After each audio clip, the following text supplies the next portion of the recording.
Let's unbox the Black Series 6-inch Dark Trooper Deluxe figure from The Mandalorian. Varykino. If it's Star Wars, we collect it. Hello there, thanks so much for visiting Varykino. I really liked the Dark Troopers from the Mandalorian series. I don't know if we'll ever see them again, but I certainly hope so. They were just so cool on screen. And I was especially excited when Hasbro released them both in the 3.75-inch and 6-inch action figure scales. We know that Hasbro doesn't always do that. I'm looking at you, the Bad Batch, still waiting for my 3.75-inch figures.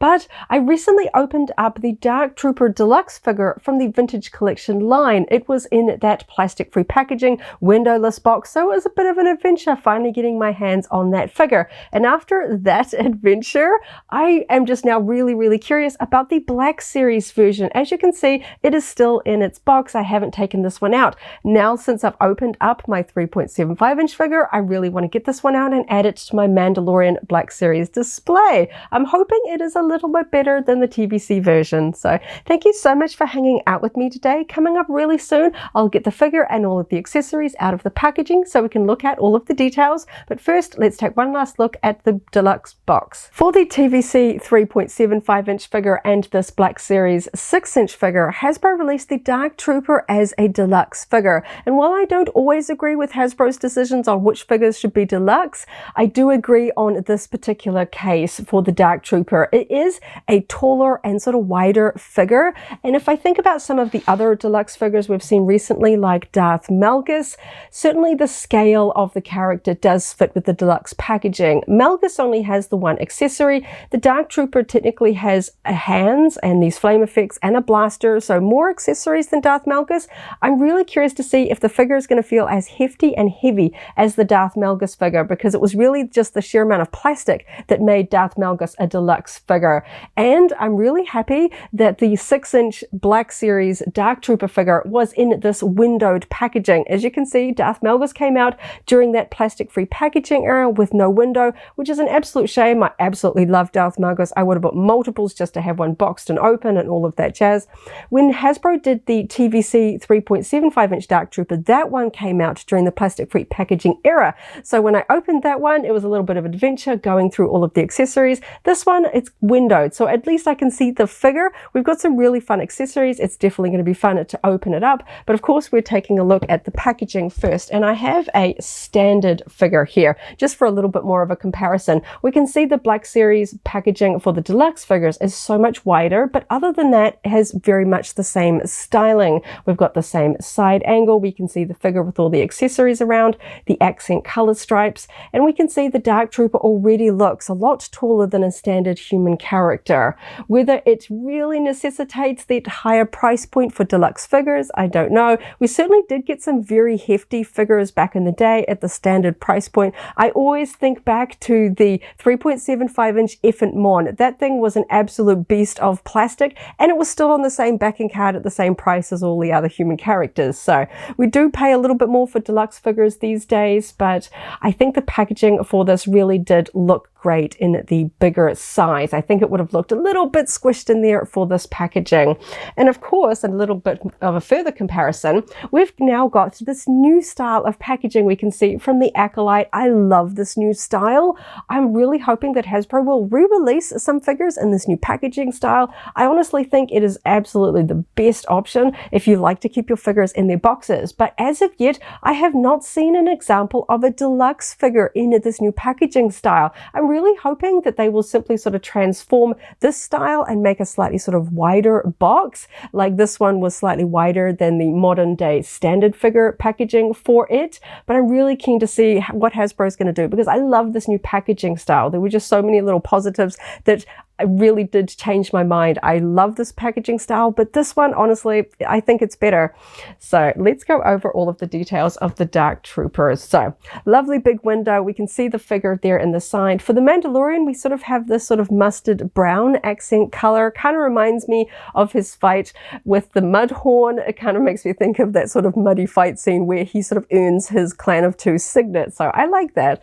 We've got the sort of brown color stripe here at the front, Star Wars The Mandalorian, design bearing the series name and the character name, Dark Trooper, in that same accent color there. And of course, we've got the Black Series logo across the front there.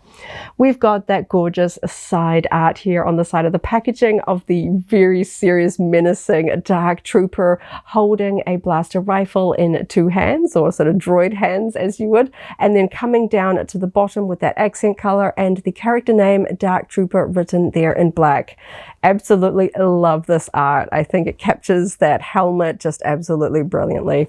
Moving on to the back, we've got that same accent color stripe running down the back, and this one is number 28 from the Black Series line of figures from the Mandalorian. We've got that same side art here, zoomed in. Again, we can see that helmet there. We can see a little bit better some of the other Dark Troopers in behind it, and we can see that blaster rifle there. Some fabulous detail in that art, just great.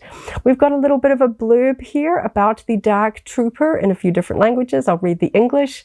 Hulking Imperial combat droids with gleaming black armor and powerful jet boots, the Dark Troopers are a powerful design. So a little bit more of just a description about the look rather than about their role with Moff Gideon, but of course the blurbs on the back are trying not to be too spoilery. Overall, a really cool packaging design. We've got that window slot at the top to let in a little bit of light if you'd like to keep your figures in the box. But now that I've opened up the 3.75-inch version of the Dark Trooper, I am just absolutely chomping at the bit to get this one out. So let's get it open. So now I have the Dark Trooper and all of the accessories out of the packaging so we can go over all of the details. And of course, as usual, I'm going to start off with the Dark Trooper figure. Now this thing just feels so fun to get out of the box, and it's going to be interesting trying to show the details on this because it is just so black. It feels, for some weird reason, more black than Darth Vader. It just swallows light. It's just so sort of menacing. So I'm just going to go over some of the sort of the sculpting details, the paint details, and then we'll look at the articulation. So having just recently opened up the deluxe TVC 3.75-inch figure, I'm going to be sort of referencing that one. I will have that video linked down below if you want to watch that one in its entirety. But something that I thought was really quite fun with that smaller TVC figure was the sort of old school use of translucent plastic to get the eyes to kind of glow. By having that translucent plastic, it let light in through the back of the helmet so that the sort of red translucent plastic of the eyes sort of had this glow to them because there was literally light shining through them. On this Black Series figure, we can see that they have not done that little technique. It is simply red painted eyes, which I don't mind, but that was just something that was really quite fun about the other smaller figure. Of course, less fun if you have a particular sort of dark display room. You're going to have to sort of put a light near it to really get that effect. Reminds me of the old school Jawa figures. They often had that clear plastic so that their little Jawa eyes would glow, and I really liked that effect in the 3.75-inch figure. A little sad it's not here, but the painting works just as well, and of course the paint will show up regardless of your lighting conditions there as well. So nice red menacing eyes there as well. No other paintwork on the helmet that I can see. Of course, Hasbro has to follow what we see on screen. The rest of the figure generally just has silver accents. It's all black plastic, really glossy black plastic. You can see just the way it's picking up on the light. Looks just absolutely cool. So we've got some tiny red buttons here on the chest. You can see that sculpting detail, and then we've got a row of sort of little red dots painted there. Then we've got some silver sort of metal work here in the abdomen section, painted there to sort of make it look like silver rods sort of supporting that sort of abdomen section there. And we've got some silver details here on the arms. We can sort of see that on the bicep and on the forearm section here on both sides. And then the rest of it is primarily these silver sort of articulations that are hinges that we have because, of course, Dark Troopers are droids in The Mandalorian. So we've got these sort of hinge points that are all accented in silver. We do have a little bit more here, which I've got to show a little bit of articulation. We can see that we've got some silver paintwork here on the inner thighs there as well. And we'll just pop those back. We'll check out the back. Again, I don't see any paint apps here on the back of the chest, just those metal sort of work sections there, and the rest of it is just glossy black. But that is the point of the Dark Trooper, eh? It's there in the name. They are dark, they are menacing. I love the gloss black of this plastic, and I know that was something I covered a lot in my other review of the TVC figure, that it felt flimsy. This one feels sturdy, not as sturdy as, say, Darth Malgus. That thing is just a huge lump of plastic, but this one feels a lot sturdier, a lot more like I expect it to feel in my hands. I think that's what threw me off about the smaller scale figure, is that it felt different to the way that I'd sort of imagined it in my hands. I thought it would feel heavy, but it felt very light. It used a lot of, I dare I say it, bendy plastic. Feeling this one, this is solid plastic. Now, just getting it out of the box, I did notice something that was rubbery, but for a reason I quite like. The chest is actually rubbery. And I wasn't expecting that looking through sort of the plastic packaging. This part is rubbery. I can kind of squeeze it a little bit. But then I've often noticed that for certain parts, because this part is actually rubbery, and I believe it's actually articulated so it can swing. There is an attachment point here on the chest. It's all black, hard to show, but they've got little sort of circular attachment points so they can kind of swing up and down, and you can see that there. And this is all made out of more of a squishier plastic than the rest of it, so I can just kind of move it. But I think for the sake of this particular figure, because it's kind of worn like a vest, we can see we've got a sort of a piece of that rubbery plastic connecting the front and the back. So it's kind of worn like a vest over the front, but it doesn't feel sort of rubbery too much because I'm feeling the base sort of figure underneath. And I like the fact that I can sort of adjust this a little bit because I'm going to want to be able to play with the arms. And the top of the arms on this figure are really big. So I like that we've actually got a little bit of flexibility. If this was solid, sort of very robust plastic, I would be worried about snapping things. I do understand that sometimes using the sort of flexible rubber really works. I know that they use it sometimes on Darth Vader figures, even though I don't think of Darth Vader as a very sort of rubbery, flexible character. When it comes to pieces like on the shoulders, it just allows us to get a little bit more movement and not too worried about sort of snapping off a brittle plastic. We've got the sort of rubbery ones that can flex a little bit. So I like that. And to be honest, when I'm not touching it, it looks like the same plastic as the rest of the figure. It looks like this hard plastic. So it doesn't bother me at all that it is actually a little bit more rubbery than, say, the arms and the legs and other pieces there. So that was kind of a fun discovery. I wasn't expecting it to be sort of so movable. I was a little bit worried when I saw the size of these shoulder pieces. I was like, well, how is that going to affect the arms? But no worries. That's really cool.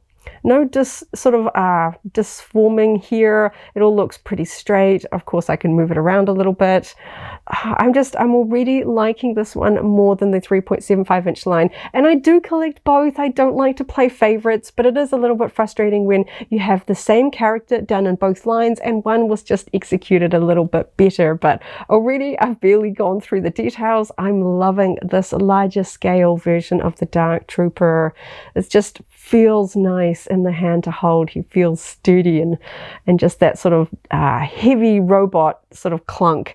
They have such that heaviness in the sound design for these robots, these droids on screen. I kind of want the figures. I know they're not going to be made of metal. They're not going to sort of thunk like they do on screen when they're sort of marching down corridors, but I kind of want to get a little bit of that same feel to the figure, and this one's giving me that already. So there is so much articulation. One of the other fun things that that is a little bit harder to see or sort of do convincingly in a smaller scale is using the clear plastic in the sort of joins here. So they're designed to look like there's sort of nothing in there.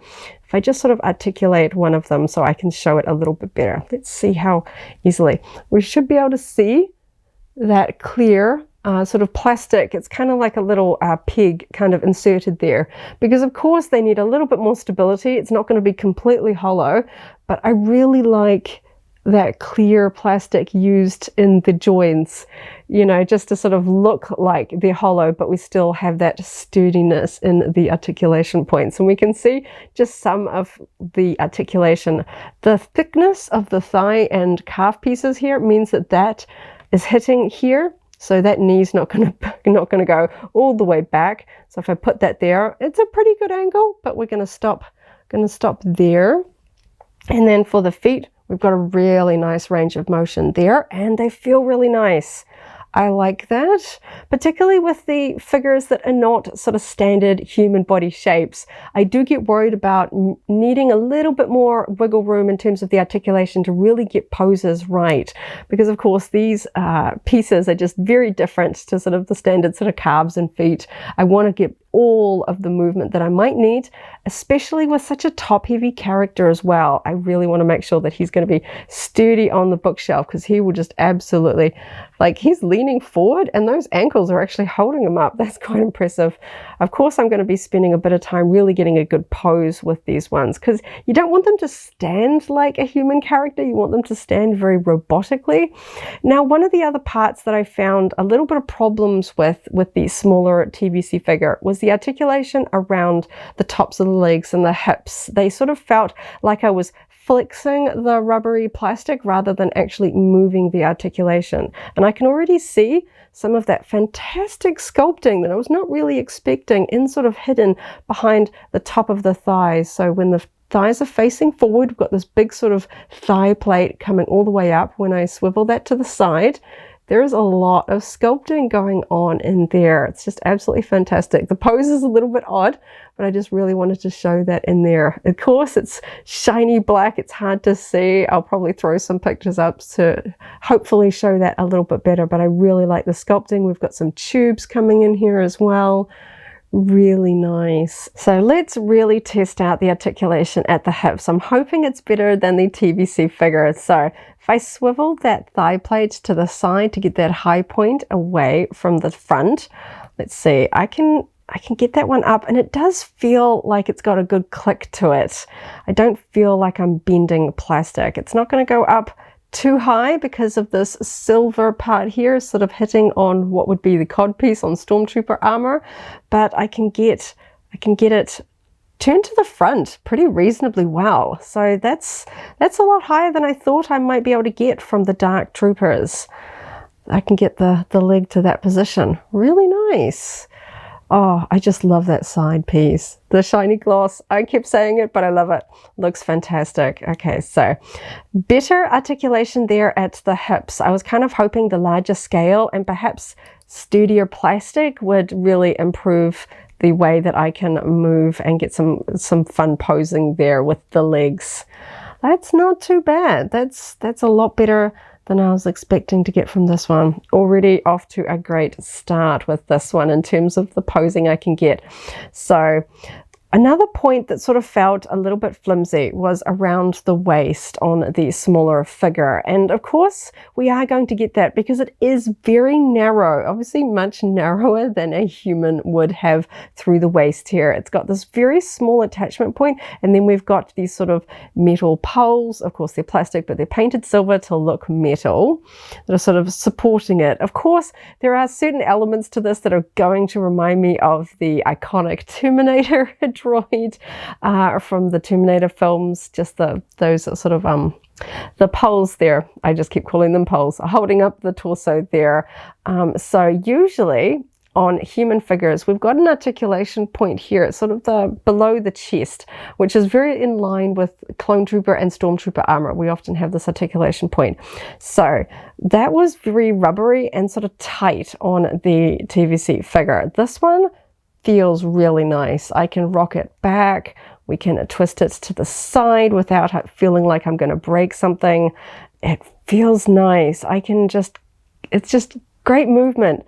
It's just, after having I keep referring to it as an adventure. There was some elements to that. It looked really cool, but I didn't like moving it. Just all of the sort of articulation points felt, I was worried about snapping something or sort of twisting plastic rather than actually moving it at the articulation points. But this one's just got a lot more stability at all of the joints that I don't feel that same sort of nervousness about moving them. And the arms feel great. I can move these arms perhaps quite more loosely than a human arm, but sometimes the droid articulations just give you very obvious hinges. It's just very easy to get them into poses. These arms are just great. Not that I'm going to be doing wild poses. They're not terribly acrobatic. Now, the thick forearms and biceps here mean that that is just going to stop there. I cannot, it's basically forming a perfect right angle here between these points, and that is not going to get any tighter there. But we've got great movement because I really want to be able to get the hands together at the front to be able to hold the blaster rifle in a two-handed pose. And I can see that's already pretty easy. Oh, this is great. I'm loving the way that this figure just moves and feels in the hand. It's just great. He is top heavy. It's going to take a little bit of just tweaking to make sure that I can get the legs all balanced. I don't want him tipping over because he is very heavy, but I'm already really liking the way that I can get his hands into that two-handed grip. The hands don't have any paint jobs on them. We've got a bit of detail on the back of the hands, but of course we've got these sort of robotic fingers. We've got a very extended trigger finger there, making sort of a good grip, and this one is open a little bit more. So that should be hopefully easily to be able to sort of flex the fingers a little bit, maybe the thumb, and get that open to be able to sort of hold the end of the blaster rifle. That's looking really cool. And of course, we'll just go over the rest of the details on the back. So just all over, black, shiny, sinister imperialness. This is just, it's a great figure. I'm having a lot of fun with this one. Now, of course, because this is a deluxe, we've also got some accessories. So I commented about this for the TVC figure because the TVC also came with these sort of flame effects because, of course, they can sort of rocket up. Now, of course, as soon as you put these on the underside of the feet, they can't actually stand up anymore. But I guess it is kind of an important part if you want to do the scene for your display where the Dark Troopers capture Grogu on Tython in the episode The Tragedy. Of course, they sort of rocket back up to Moff Gideon's light cruiser. So if you want to recreate that scene, you kind of want them to be able to sort of rocket into the air. But of course, putting these on the underside, they can no longer stand up. So generally speaking, these only have sort of two real uses. If you are playing with your toys, if this is for a younger fan and you sort of want to fly them around, you know, in playing mode, and you sort of put the rocket boost there, or if you are adventurous with your displays and you use fishing line or sort of that invisible thread to suspend figures in sort of a flight mode, then you would be able to put the flame effects on that. But if you are a regular collector like me, most of your figures are standing on the ground, so these accessory pieces are not really that useful. I guess you could also do some cool toy photography with these in flight, but again, that is a little bit more niche than the average collector. So we can see that we have a peg hole on the underside. Again, black on black, it's a little hard to show. There we go. There in the underside of the feet. And we have a ball-shaped attachment point here. It's made out of translucent plastic, but we can see that it has a bit of an ombre effect, yellow at the top, going down to the sort of warmer orange and red tones at the fine point, which I really like. So I'm hoping these won't be too hard. Oh, that snapped in really nicely. That wasn't a push at all. So they just clip in there, and because they're a ball attachment, they've got that sort of maneuverability, pulling it out there a little bit, but there we go. We can see what that looks like attached to the feet. That went in really nicely. It didn't have to push. There wasn't like a tight click. I'm not worried about breaking the attachment point because it's a nice shaped ball. Oh, that looks really cool. It's a shame because I don't really think I'm going to be displaying mine with these sort of rocket boots in this mode, but that does look pretty cool, I have to say. Maybe I will get some fishing line and kind of mount these holding Grogu, stealing him away. That just looks fun. I thought they were a little bit of that sort of, you know, let's give them a little bit of just a few extra accessories to sort of, you know, justify the deluxe price point. I thought these will probably just get stored away and never used, but they are actually pretty cool. I'm liking those. gives a little bit more of that sort of angry red to the overall blackness of the Dark Trooper. And of course, we do have 2 swappable hands, and swappable accessories like this always make me anxious. I don't like pulling parts of my figures, and they're generally very, very tight. But we've got 2 fists, and it's really hard to show them the right way around because they're just very small, but they are robot hands in clenched fists, so we can swap them out for the hands that we have here. So I'm going to show the blaster rifle first. The fists are cool if you're going to do that scene where they're punching through the doors, trying to get through. I think holding the blaster is going to be just a little bit cooler for the scene I want to build. Now, when I got this one out of the box, the first thing I noticed is this blaster seems to have a little bit of a curve. It's a little bit more like this, and I'm not sure if that's just my eyes, but it looks curved, and it's completely solid plastic. This is not rubbery at all, so I feel like it's come out of the mold like that. I don't know. It just looks a little bit more curved, and it's probably just my eyes. It just looks somewhat more curved than I thought, but some cool detail. It's all over one color, sort of a dark gunmetal gray, but we do have a little bit of silver painting there. Got some really nice fine detail all the way through to the ends here. Lots of little extra parts protruding from it. Now this one doesn't actually have a trigger guard. It's got a very small grip. So I'm hoping it's not going to be too hard. Sometimes those trigger guards are useful, sort of hooking around that trigger finger so the blaster's not going to drop. This is a very small grip for the overall size of the weapon, but I'm hoping being able to hold this part here with the other hand will just give it overall a bit more of a stability. I don't like it if action figures are at risk of dropping their accessories, so I'm going to see how well it's going to fit in his hand. He's got a very tight grip, and his finger follows the contours of the blaster really well.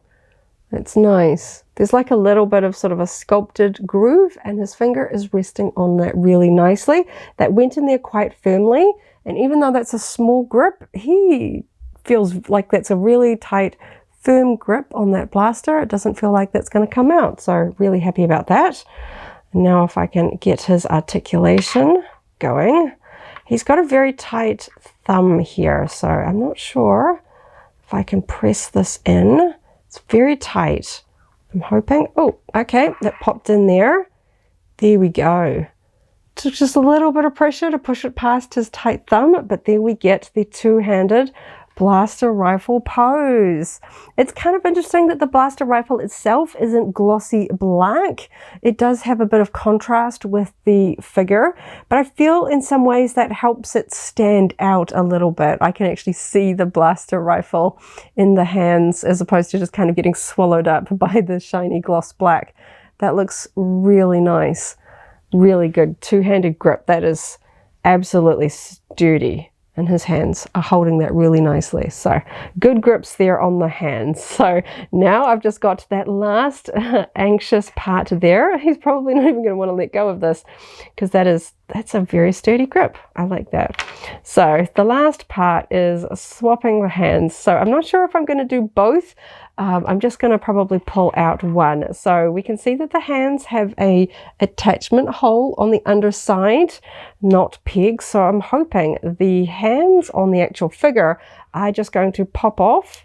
And I'm hoping it's not going to be too much of a strain to do so. Yes. Okay.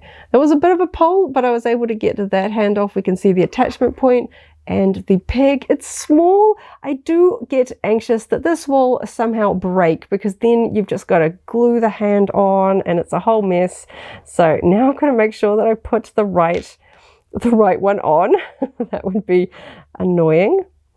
And hopefully it's going to go on with the same kind of ease that the other one popped off. Nope, that one's going to be very tight. Oh, that's a shame. Okay, I'll see. You haven't got much leverage. It's a tiny little attachment point. I'm going to take a moment to put this one on because I really don't want to snap this off. So after the success of changing this hand over, I thought I would just go and swap the other one, and something went a little bit wrong here. You can see the attachment ring for this hand has a split in it. So when trying to remove the hand, the whole ring has pulled away from the clear peg here. That is not supposed to be there. There is no split on the attachment ring on this hand. So I guess for my specific figure, that split means that I am not really going to be able to swap this particular hand out.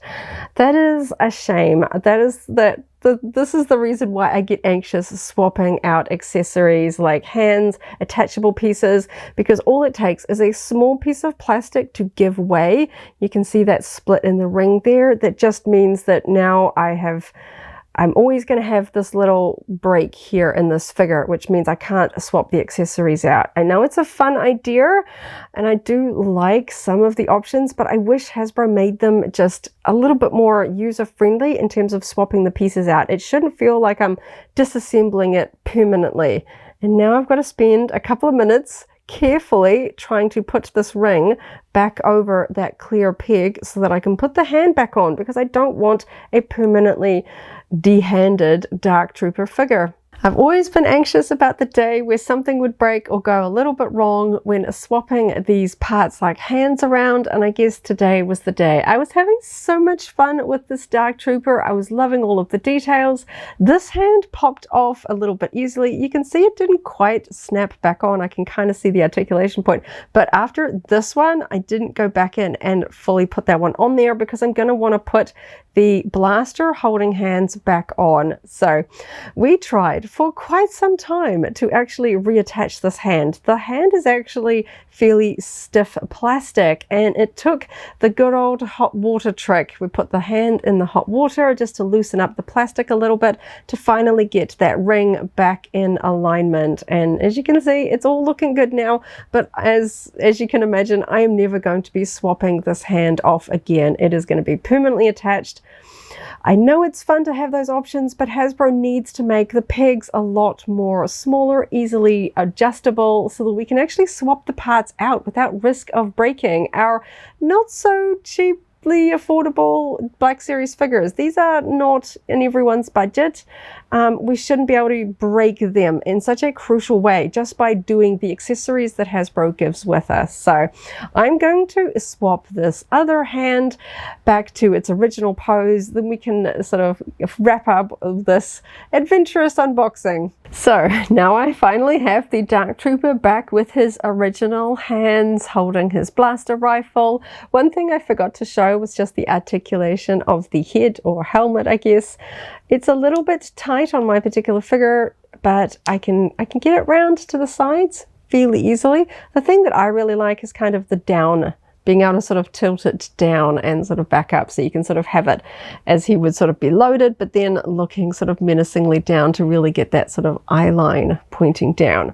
So of course, now that I've got the figure all back the way that I want it to, he's standing up reasonably well. I'll probably tweak him a little bit more before he goes on my permanent display, but I just quickly grabbed one of my Mandalorian Black Series figures just for a bit of a scale comparison. This was the first and easiest one to find. This is the carbonized one from the first season. It's just the first one I could spot. So I grabbed this one. And as you can see, there is a pretty reasonable height difference between the two. I really do think Dark Troopers deserve to be much taller. They're an imposing presence because, of course, there aren't people inside, so they can be big and menacing. And just to sort of see the difference here, I don't know if this is technically screen accurate between the figures. I know that height and proportion is always a really complicated thing in the toy lines, but I just like the fact that it does look a lot taller than the Mandalorian. I'm probably going to go back and watch those episodes just to sort of give myself a little bit of a reference point, and any excuse to go back and watch awesome episodes of the Mandalorian, I'll take it. So it looks pretty cool. Really happy to finally have this Dark Trooper for my display. Just pop the Mandalorian out of the way. So again, I seem to have a bit of a curse when it comes to Dark Trooper figures. This was the first time I've ever sort of really broken a piece, and that's been something I've always been nervous about, swapping the hands around. It's going to be even worse, I fear, with this one actually breaking. So personally for me, if you want to have this one holding a blaster rifle, don't bother swapping the hands around. The risk was really not worth it. I was able to put that back on using the hot water trick to soften that ring that had split, but honestly that was a flaw. And I know that the joins around the wrists are always really small, but then if Hasbro would just make the attachment points for the hands a little bit easier to use, if we're supposed to swap the parts, we should be able to swap the parts without breaking the figures, or at least give us more replacement parts. I know that some of the other toy manufacturers like Hot Toys, they often get sort of extra attachment points should you break something when swapping some of the very small components like hands around. So if you break something, you've got spares. The way that the attachment points were here, because that ring split, that was really, really hard to attach it. I was a little bit fearful I might have a permanently broken deluxe Dark Trooper figure, which would be a very sad way to end this unboxing, but we got there in the end. Overall, I really like this figure. If I don't talk about the swappable hands, I like the way he holds the blaster. I even think the flame boost effect there for the feet is really cool. I like it better than I did on the TVC figure, even though I'm less likely to sort of mount a Black Series figure in a flight mode. I've done that a few times with TVC, but they are smaller. It's easier to do. Generally speaking, my Black Series figures are all standing upright, which this one looks pretty cool. Definitely going to tweak him a little bit to just get him really rock steady, because of course he's got a lot of articulation points. I just want to make sure that that top heaviness doesn't tip him over when he's on my shelf. Don't want to lose my Black Series figures to the floor. Overall, he's just a really cool figure as he is out of the box like this. So that's how I would recommend. Just put his blaster rifle in the hands and you're good to go. I think it looks great. I love the articulation, the black finish. We have a little bit more painting and detail work compared to the TVC figure.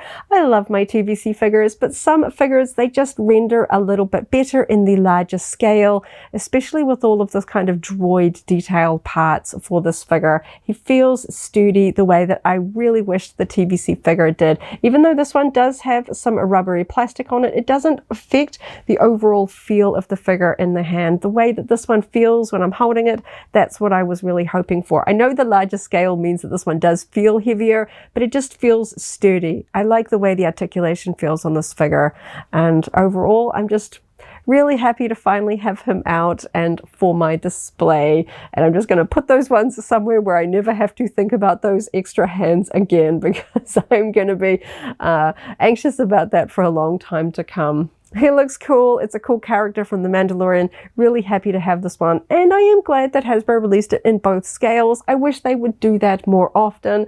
I'm still waiting for the Bad Batch in the 3.75-inch range. And again, some other really cool characters that just, I want them to be in both scales for collectors that only collect one scale. You know, I try not to play favorites. I like both lines. I want to collect both lines. I want my favorite characters in both lines. So really happy that this Dark Trooper is available for collectors no matter which scale you particularly enjoy. So there we go. That was another adventure with a Dark Trooper action figure. Thank you so much for hanging out with me today as I opened up another Star Wars collectible, checked out all of the details, and had a lot of fun, shall we say. I hope you have a wonderful morning, afternoon, or evening wherever you are in the galaxy, and let's hang out again very soon for more Star Wars fun. May the Force be with you. If you're a Black Series fan, I've also unboxed the Incinerator Trooper figure. That video is linked here in case you haven't already seen it, as well as a whole Black Series unboxing playlist. This is the way.